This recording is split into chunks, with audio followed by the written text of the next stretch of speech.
ఆంధ్ర తెలంగాణలో తక్కువ ఫీజులతో high quality results ఇస్తున్న ఏకైక సంస్థ Tirumal IAS institute. Welcome to Suman TV. గతంలో కేసీఆర్ తీసుకొచ్చిన ధరణికి ఇప్పుడు రేవంత్ రెడ్డి తీసుకొస్తున్న భూభారతికి తేడా ఏంటి? ధరణి పైన అవగాహన ఉన్న వాళ్ళు భూభారతి పైన అవగాహన పెంచుకోవడానికి ఎటువంటి విషయాన్ని పరిశీలించాలి? ముఖ్యంగా భూ యజమానులు భూభారతిని ఎలా అర్థం చేసుకోవాలి? ఈ అంశాలన్నింటినీ మనతో మాట్లాడడానికి రిటైర్డ్ రెవెన్యూ ఆఫీసర్ బాలరాజ్ గారు ఉన్నారు స్టూడియోలో. నమస్కారం సార్. మీరు రెవెన్యూ డిపార్ట్మెంట్ లో కీలకమైన స్థాయిలో పనిచేశారు. గతంలో ధరణి అనే సబ్జెక్టు పైన సుదీర్ఘమైన పోరాటం చేశారు. ధరణిలో ఉన్న లోపాల పైన కావచ్చు, ధరణి వల్ల సామాన్యులకి కలిగిన నష్టాల గురించి కావచ్చు, చాలా కీలకమైన పోరాటం చేశారు. వాటిని అర్థం చేసుకునేటట్టుగా ప్రభుత్వం దృష్టి తీసుకెళ్లే విధంగా చాలా ప్రయత్నం చేశారు. ఇప్పుడు రేవంత్ రెడ్డి ప్రభుత్వం ధరణి ప్లేస్ లో భూభారతిని తీసుకొచ్చింది. ధరణి పైన అనేకమైన ఆరోపణలు చేస్తూ భూభారతిని తీసుకొచ్చింది. ఆల్రెడీ రేపు ఎల్లుండో అది చట్టం కాబోతుంది. What is the difference between? తేడా ఏంటి? ధరణికి భూభారతికి ఉన్న తేడా ఏంటి? నేను ఇదివరకు కూడా చెప్పానండి,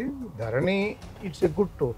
ఓకే, జనాలకు రీచ్ చేయడంలో, అందులో ఉన్న మిస్టేక్స్ని రెక్టిఫై చేసి రిడ్రెస్ చేయడంలో గత ప్రభుత్వం పూర్తి నిర్లక్ష్యం చేసింది. ప్రజల అవసరాలు ఎక్కడ కూడా తన అటెంప్ట్ చేయదలుచుకోలేదు.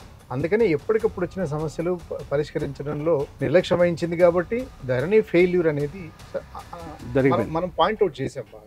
ఓకే, సో ఫెయిల్ అయింది ధరణి కాదు, ప్రభుత్వం మెయింటెనెన్స్ ఫెయిల్ అయింది. అవును. ఓకే, కానీ ఎవరికో ఇవ్వటము, ఎవరో టెర్రరిస్ట్కి ఇవ్వడం, వాళ్ళకి ఇవ్వడం, వీళ్ళకి ఇవ్వడం అనేది అది సరైంది కాదు. అది కాదు, ఇట్లా ఉండాలి అని చెప్పి ఎన్ని సూచనలు చేసినప్పటికీ పట్టించుకోలేదు. పెద్దాక దాని మీద చర్చ చేసేదానికంటే ఆ చర్చలో భాగంగా అందరూ విన్నారు. ఓకే, విని ఎట్లా దాన్ని రెక్టిఫై చేస్తే బాగుంటుంది అనేది ప్రస్తుత ప్రభుత్వం చాలా డీప్గా ఆలోచించిన తర్వాతనే దాంట్లో ఉన్న లొసుకులను కాకుండా మనకు సపరేట్ చట్టం తీసుకొని వద్దాము, దాంట్లో ఉన్న లోపాలన్నీ సరిదిద్దు కొత్త చట్టం తీసుకొద్దామని భూభారతి 2024 చట్టం తీసుకొని రావడం జరిగింది. ఓకే, అందులో చర్చలు చేశారు, చర్చోపచర్చలైనవి. కలెక్టరేట్ లెవెల్లో కింది స్థాయి నుంచి పై స్థాయి వరకు కొన్ని చర్చలు జరిగినాయి. ఈ రెండు చట్టాలు కూడా ధరణి రూపొందించిన వాళ్ళే, భూభారతి కూడా వాళ్ళే తయారు చేశారు. కానీ అదృష్టం ఏంటంటే ఇందులో న్యాయ నిపుణుల పాత్ర కానీ, రెవెన్యూ అధికారుల పాత్ర కానీ, లేకపోతే సర్వే సెటిల్మెంట్ ఆఫీసర్ల పాత్ర కానీ లేకుండా తయారు చేయడం జరిగింది. భూభారతి ధరణితో పోలిస్తే ధరణి కూడా వారే రూపొందించారు. అందులో అది బాగుందని చెప్తూ చివరికి వచ్చేటప్పటికి అది ఫెయిల్యూర్ అయ్యేటప్పటికి అది బాగలేదు, ఇది బాగుందని కూడా వారే తీసుకొచ్చారు. ఓకే, బాగుంది. మనం మార్పు అనేది అవసరం, ప్రజల అవసరాలు తీరాలి. ఇక్కడ భూభారతికి వచ్చేటప్పటికి ప్రభుత్వమే ఒక స్లోగన్ గా తీసుకొని వచ్చి తీస్తే మేము పక్కన పెట్టేస్తాము, మా చట్టం మేము తీసుకొస్తామని అనింది. ఆ రకంగానే మాట మీద నిలబడ్డది ప్రభుత్వం. ఇందులో ఏంటంటే అందులో మాడ్యూల్స్ అని చెప్పి తీసుకొచ్చారు. ఓకే, ఆ మాడ్యూల్స్ లో రెండు మాడ్యూల్స్ సక్సెస్ఫుల్ అయినాయి. రిజిస్ట్రేషన్ ఒకటి, ఓకే, సక్సెషన్ ఒకటి. ఓకే, ఇంకా మిగతా అన్ని ప్రశ్నార్థకంగానే ఉంటుంది. ఓకే, ఆ ప్రశ్నలు ఎట్లా ఎవరిని అడ్రస్ చేస్తే ఏం సమస్య ప్రాబ్లమ్స్ అవుతున్న దాని మీద ఒక పెద్ద కన్ఫ్యూజన్ వచ్చింది. ఓకే, అదొకటే కాదు కదా, ఒకటి పట్టా మార్పడము, మన వారసత్వం ఒకటే కాదు కదా, చాలా సమస్యలు ఉంటాయి. అన్నదమ్ముల పంచాయతీలు ఉంటాయి, వారసత్వ సమస్యలు ఉంటాయి, తర్వాత గట్టి పంచాయతీలు ఉంటాయి, ఇవన్నీ ఉంటాయి. ఇవన్నిటికీ జాయింట్ పట్టాలు ఉంటాయి, ఇవన్నీ ఉంటాయి. చెప్పుకుంటూ దాదాపు 19 రకాల సమస్యలు ఉంటాయి మార్పు చేసుకోవడానికి, ఒక భూమి మార్చుకోవడానికి. ఓకే, అంటే 19 రకాల ట్రాన్సాక్షన్స్ ఉంటాయి ఒక భూమి మీద. ఒక సేల్ జరిగినా, లేకపోతే లేకపోతే మీరు తనఖా పెట్టినా కూడా, లేకపోతే మీ నాయన ఏదైనా వీలునామా రాసిపోయినా కూడా, లేకపోతే ఇంకా కోర్టు డిగ్రీ వచ్చినా కూడా, ఇట్లా ఇవన్నీ కలిపి ఒక 19 రకాలు ఉంటాయి. ఇవన్నీ దేనికి కూడా దాంట్లో మనకు ఆప్షన్ చూపించలేదు. ధరణిలో భూభారతిలో మేము తీసుకొస్తాము అనేది హామీ ఇస్తున్నారు. ఆ రకంగా చట్టం రూపొందించారు. అందుకని మనం వెల్కమ్ చెప్పాలి. అదొకటి.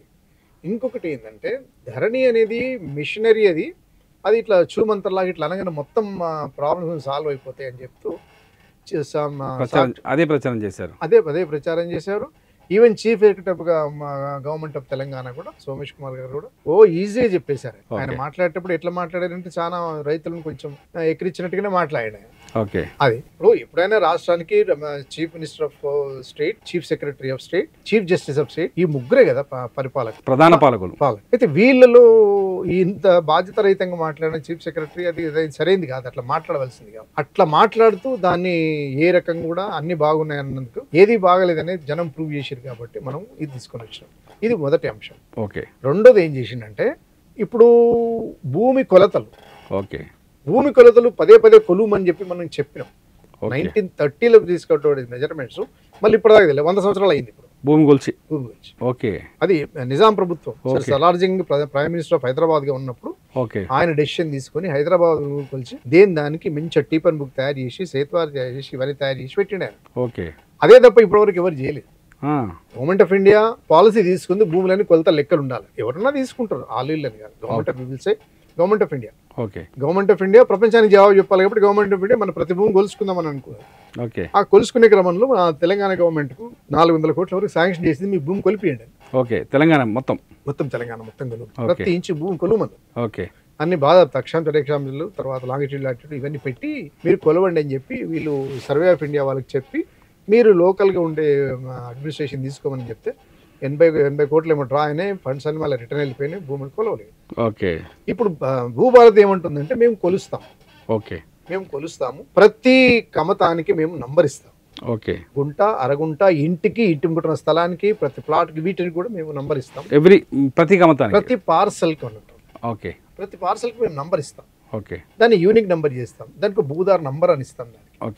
అప్పటి వరకు మేము ఒక టెంపరీ అని ఇస్తాం, టెంపరీ నంబర్ ఇస్తాం. ఈ భూదార్ అంటే ఏంటి సార్? ఏంటి అసలు భూదార్ అంటే భూమి కొలతలకు సంబంధించినటువంటి అదే ఒక టర్మినాలజీ. భూభారతి ఎట్లనో భూధార్ అనేది భూమికి సంబంధించినటువంటి ఒక యూనిక్ నంబర్ ఇస్తాం. దానికి పేరు ఇచ్చి నీ భూధార్ నంబర్ ఎంత, మనిషికి ఆధార్ 100% ఆధారే. ఆధారే ప్రతిదానికి ఉన్నది కదా లెక్క. దేశంలో జంతువుల లెక్క చేస్తున్నాం, అన్ని పశువుల లెక్క, ఈవెన్ ఒక అకౌంట్ ఇస్తారు మనిషికి, ఒక అకౌంట్ భూధార్ పేరుతో, అంతేనా? మీ దగ్గర 4 జాగాలు పట్టాలి. మీ నోముల పక్కనే ఇబ్రాహీంపట్నం, ఆ పక్కనే మంచాలు, ఆడెకర ఊరి వైజ్ ఉన్నటువంటి భూధార్ కార్డు ఇస్తారు. మీ ఊళ్ళోనే ఒక దగ్గర లేవు కదా, 3-4 చోట్ల ఉంటుంది, 4 చోట్ల ఉండొచ్చు, 5 చోట్ల ఉండొచ్చు. 5 అన్ని కలిపి గతంలో మేము టైటిల్ డీడ్ అని ఇచ్చేవాళ్ళం, పాస్బుక్ అని ఇచ్చేవాళ్ళం. పాస్బుక్ కదా ఇచ్చేది. తర్వాత మన ధరణి బుక్ వచ్చింది. ఇవన్నీ కలిపి ఒకటే నీ పేరు మీద ఒక ఇచ్చేసి అన్ని సర్వే నెంబర్ వేసి ఇచ్చారు. ఇప్పుడు ఇది కూడా అట్లే వస్తుంది అని అంటున్నాం. మరి ఏదైనా మనం అంటే భూదారికి పట్టదారు పాస్బుక్ అని తేడా ఏముంటది? ఏముండదు. పట్టదారు పాస్బుక్ అందులో 6 కాలమ్స్ ఉన్నాయి, ఇది 12 కాలమ్స్ తో మేము తీసుకొచ్చి ఇస్తామని అంటున్నారు. మనం let us wait and see. ఏది కూడా మనం ప్రెడిక్ట్ చేయలేము, ఊహించలేము. ఏదైనా సరే పని ప్రాక్టికల్ గా అమలుకి వచ్చిన తర్వాత మనకు తెలుస్తుంది. ఆ తర్వాత ఇప్పుడు దీన్ని చట్టం తయారైంది, అసెంబ్లీ ఒప్పుకున్నది, అందరూ అసెంట్ ఇచ్చారు. ఆ అపోజిషన్ వాళ్ళు కూడా సరే వాళ్ళ నిరసనలు వాళ్ళకు ఉంటాయి.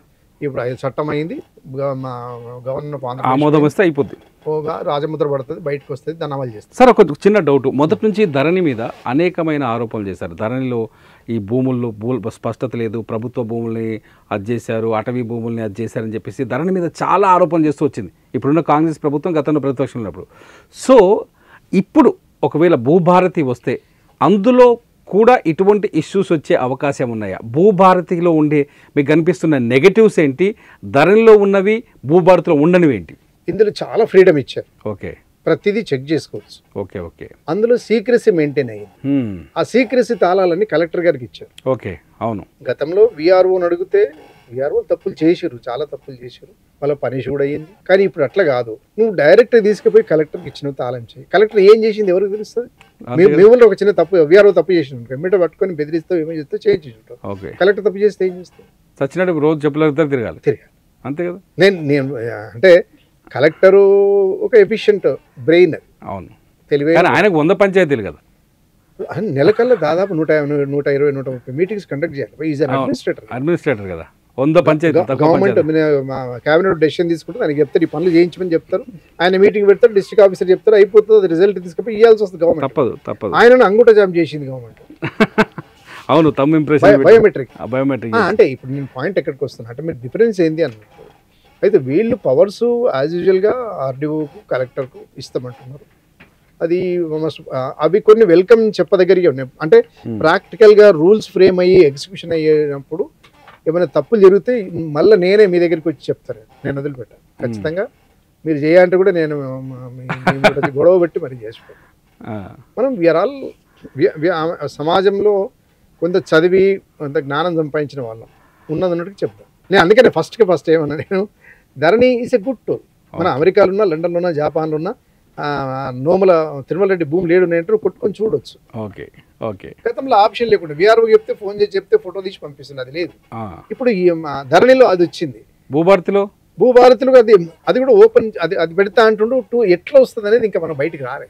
ఓకే ఓకే ఆ సాఫ్ట్వేర్ ఉంటుంది కదా. అవును. ఇంకొకటి ఏంటంటే ఇప్పుడు ఫారిన్ కంపెనీ నుంచి ఎన్ఐసికి వచ్చింది. అవును. మనము దానికి 100 రూపాయలు కట్టినా కూడా గవర్నమెంట్ ఆఫ్ ఇండియాకు గవర్నమెంట్ ఆఫ్ తెలంగాణకి ఎవరికొరు పోతుంది, మనం ఖర్చు పెట్టడం మనకే వస్తుంది. అది కూడా మూడో వ్యక్తికి పోయింది. అవును. అది ఇంకోటి ఏంటంటే చిన్న పని చేయాలన్నా 1100 కట్టాలి, 300 ప్రాసెస్ కట్టాలి, మీ సేవ అని కట్టాలి, ఇవన్నీ కట్టి పంపిస్తే ప్రాబ్లం అవుతుంది. అది కాలేదనుకో ఇవన్నీ పోతే మళ్ళీ కొత్త కట్టాలి. అవును. ఇట్లా ఉండే ఇవన్నీ. అవును. అది మేము అవన్నీ చేయము, అట్లా ఉండదు, మేము బాగా చేస్తాము అని అంటే ఇప్పుడు గతంలో ధరణి వచ్చినప్పుడు సార్ రిజిస్ట్రేషన్స్ని ఎంఆర్ఓ చేతికి తీసుకొచ్చారు, ఎంఆర్ఓ ఆఫీసులో రిజిస్ట్రేషన్ తీసుకొచ్చారు, తహసీల్దారే రిజిస్ట్రేషన్ చేసి వచ్చాడు అగ్రికల్చర్ ల్యాండ్స్ అన్ని. సో ఇప్పుడు భూభారతి వస్తే కూడా ఆ ఫెసిలిటీ అట్లే ఉంటుందో మారుస్తారు? ఆయనకి జాయింట్ రిజిస్ట్రేషన్ అది మంచి నిర్ణయం అంటారు అప్పుడైనా ఇప్పుడైనా? మంచి నిర్ణయం అంటే యాక్చువల్లీ దేశంలో ఎక్కడ లేదప్పా తహసీల్దార్ రిజిస్ట్రేషన్ చేసేది. ఓకే. సబ్ రిజిస్ట్రార్ చేస్తా ఉన్నాడు. అదొక ప్రాసెస్ అని మంచిగానే ఉంది, కానీ మరి గవర్నమెంట్ అట్లా డెసిషన్ తీసుకుంటే మనం ఏం చేయలేదు. ఓకే. అది గవర్నమెంట్ ఫ్యూచర్లో ఉంటుందా? ఇప్పుడు ఒకవేళ కంటిన్యూ చేస్తా అంటుంది కదా, భూభారతి కంటిన్యూ చేస్తా అంటుంది. రిజిస్ట్రేషన్ ఆఫీసర్ ఆయనే ఉంటాడు. ఎవరు? ఎంఆర్ఓ. దానివల్ల నష్టమా లాభమా సార్? లాభమా నష్టం అంటే వాస్తవానికి అయితే బాగా డీప్గా చూడగలిగితే అది కొంచెం మంచిదే అది. ఎందుకంటే ఆ భూమి మీద ఉన్న లొసుగులు ఆయనకే తెలుస్తాయి, ఎవరికి? తహసీల్దార్కే తెలుస్తుంది. ఇక్కడ తహసీల్దార్కు చాలా రెస్పాన్సిబిలిటీ ఫిక్సప్ చేయాలి. తెలిసి రిజిస్ట్రేషన్ చేసి అనుకో ఆన్ ద స్పాట్లో కేసు బుక్ చేయాలి, సస్పెండ్ చేయాలి, ఏమైనా యాక్షన్ తీసుకోవాలి. భూభారతిలో ఫెసిలిటీ ఉండాలని నేను అంటున్నాను.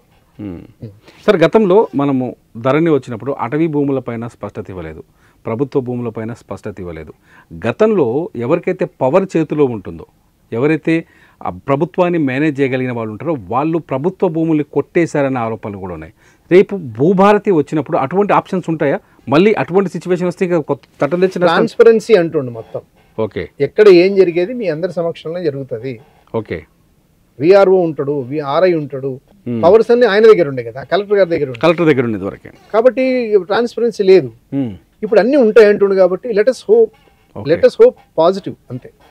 ఎందుకంటే చట్టం వచ్చింది, మనమే కొట్లాడడం బాగలేదని, అది మారితే బాగుండదు అన్న దశ కూడా మనం ఒకసారి డిస్కస్ చేసినాం. మనం అవును, మారింది, ప్రభుత్వం మారింది, అందరం ఓటేసి గెలిపించుకున్నాం కొత్త గవర్నమెంట్. ఎవరో రాజ్యం వెళ్ళాలి కదా, వస్తున్నారు రేవంత్ రెడ్డి కావచ్చు, ఇంకెవరైనా కావచ్చు.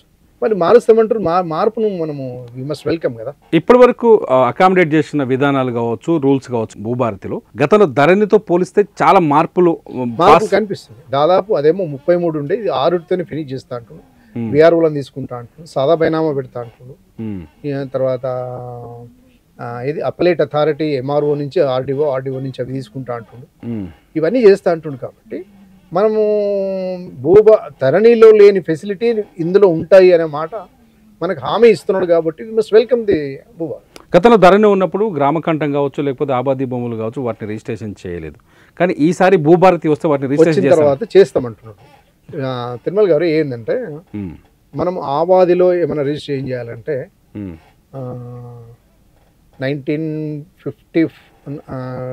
2018 పంచాయతీరాజ్ యాక్ట్ ప్రకారం చేయాలి. ఓకే. 2018 పంచాయతీరాజ్ యాక్ట్. ఓకే. తర్వాత మున్సిపాలిటీ చేయాలంటే 2019 యాక్ట్ ప్రకారం చేయాలి, రిజిస్ట్రేషన్ యాక్ట్ ప్రకారం. ఓకే. అదే జిహెచ్ఎంసీ అయితేనేమో జిహెచ్ఎంసీ, తర్వాత ఇంకా వేరే హెచ్ఎండి ఏరియా అయితేనేమో 1955 రిజిస్ట్రేషన్ యాక్ట్ ప్రకారం చేయాలి. ఓకే. ఇప్పుడు అవన్నీ కాకుండా నేను బాజాబ్తా గ్రామంలో ఉన్న భూములను కూడా కొలిచి ప్రతిదానికి ఒక నంబర్ ఇస్తా, నేను రిజిస్ట్రేషన్ చేస్తా. ఇప్పుడు మీ పాత ఇల్లు, మీ తాత కట్టిన ఇల్లు, దానికి నంబర్ లేదుగా, లేదు.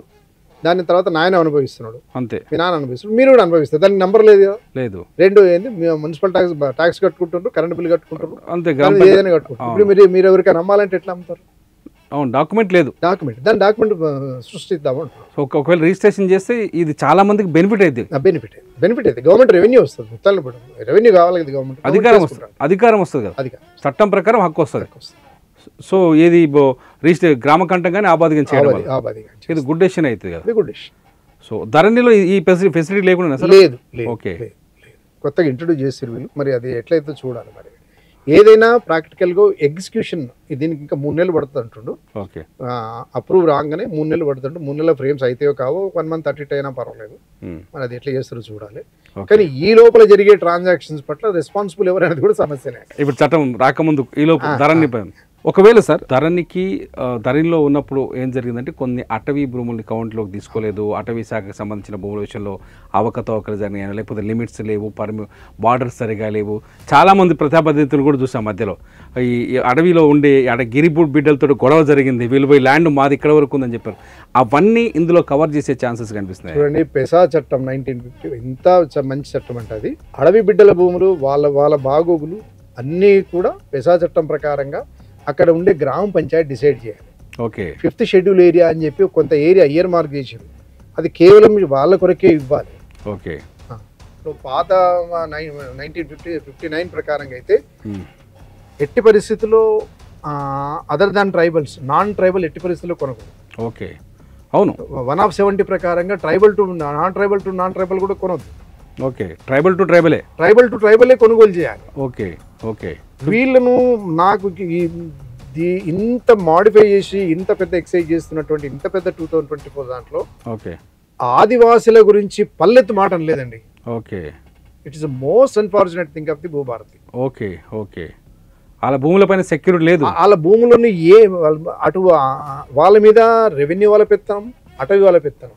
ఓకే, ఇవాళ ప్రభుత్వాలు నడుస్తున్నాయి బతుకుతున్నాయి అంటే వాళ్ళ ఆదాయంతో కూడా సగం బతుకుతున్నాయి. అంతే కదా, గుర్తుపెట్టుకోండి, మీరు ప్రకృతిని కాపాడుతున్నారు వాళ్ళు. ఓకే, ఆ వ్యక్తుల గురించి ఏం పట్టింపు లేదు. అసలు మీరు ఎవరు వాళ్ళ దాంట్లో ఇంటర్ఫియర్ కావడానికి? కాన్స్టిట్యూషనల్ గ్యారంటీ ఉంది వాళ్ళకు. 5th షెడ్యూల్ ఏరియాలో ఒకసారి ఇయర్ మార్క్ అయిన తర్వాత ఈ జనరల్ అడ్మినిస్ట్రేషన్ ఒకటి కలెక్టర్తో పని లేదు, ఎవరికి పని లేదు, దానికి చట్టం ఉన్నది. ఓకే, ట్రైబల్ యాక్ట్ సపరేట్గా ఉన్నది వాళ్ళకి. ఓకే, మరి వాళ్ళ దాంట్లోకి మీరు ఎందుకు పోతారు? ఇంత దారుణం అంటే నేను మళ్ళీ ఒకసారి రీట్రేట్ చేస్తున్నా ఏంటంటే అందులో మీరు రూల్స్ ఫ్రేమ్ చేస్తారు, ఏం లాభం? రూల్స్ ఫ్రేమ్ చేస్తారు, చేస్తారు, నీ చట్టంలో ఎక్కడో ఉండాలి కదా. ఛాలెంజ్ చేయడానికి కోర్టు ఏమంటుంది అంటే చట్టంలో లేదు, నువ్వు ఎట్లా చేసినావు అని చెప్పి అడ్మిషన్ స్టేజ్లో కొట్టేస్తాను.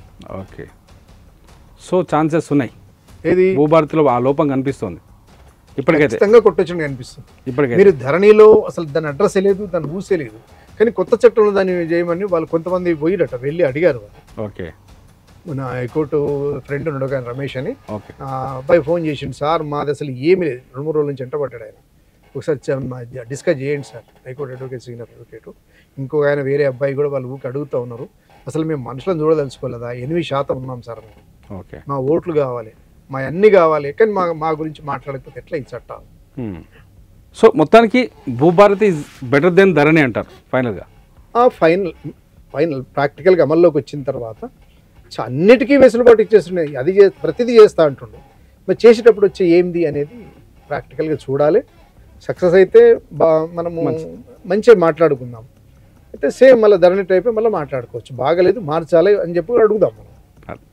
అట్లా మరి ఇప్పుడు మనము సమాజంలో వ్యక్తులుగా మనము ఎక్కడ ఏదైతే పాయింట్అవుట్ చేసే హక్కు మనకు ఉంది కాబట్టి, రాజ్యాంగం హక్కు ఇచ్చింది కాబట్టి మనం బాధతో మాట్లాడాలి కూడా. ఇది మొత్తానికి భూభారతి అనేది ధరణి కంటే బెటర్గానే కనిపిస్తున్నప్పటికీ కొన్ని ప్రాక్టికల్గా కొన్ని లోపాలు ఉండే అవకాశం ఉన్నారనేది బాలాజీ గారు చెప్తున్నమాట. చూద్దాం భూభారతి చట్టం పూర్తి స్థాయిలో అమల్లోకి వచ్చిన తర్వాత అది ఏ విధంగా పనిచేస్తుంది, అందులో ఎంతవరకు సామాన్యుడికి భూభారతి అనుకూలంగా ఉంటుందనే అంశంపైన అతి త్వరలో తేలిపోనుంది. Thank you very much sir.